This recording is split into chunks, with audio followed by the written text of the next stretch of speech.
Welcome to Project 1.6 Stopwatch ISP. In this video, I will talk about the steps towards making a hardware-software hybrid stopwatch with the ability to start, stop, reset, and lap. The first step to building this stopwatch is to understand how to use an LCD. An LCD, or a liquid crystal display, resembles a serial monitor but as a hardware component. In my original proposal, my idea was to create a fully hardware 4-digit stopwatch using memory and RS latches to create lap functions. But as I became more familiar with coding, I chose to introduce it into the project, as well as the liquid crystal display. The two main ways to connect an LCD to an Arduino is using an I2C or using a parallel interface. This stopwatch uses the parallel interface.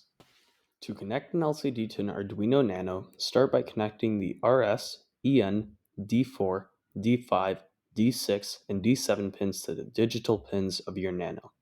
Then connect the GND pin and the RW and the K pins to ground and the VCC and A pins to voltage.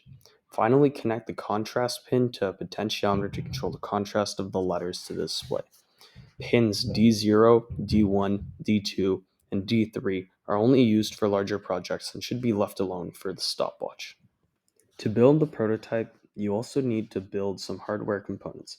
It is quite simple. Simply connect two PNBCs or push button normally closed buttons to the digital pins of the Arduino and one switch to another pin. This is the part of the code that triggers the different functions. The stop switch works since when there's no voltage, the function is not playing. The buttons work as they trigger the function once. The start switch works by incrementing values and adding them up when certain values reach certain points. So when seconds reach 60, it adds a minute, and when minutes reach 60, it adds an hour. The reset function is quite simple. All it does is resets all the time values to 0, clears the LCD, and prints them again. Finally, there's the lap function.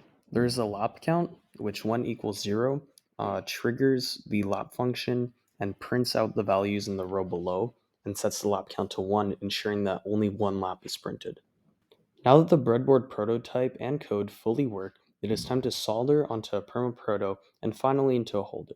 It is important to do this as it creates a sense of completion and makes the project more permanent.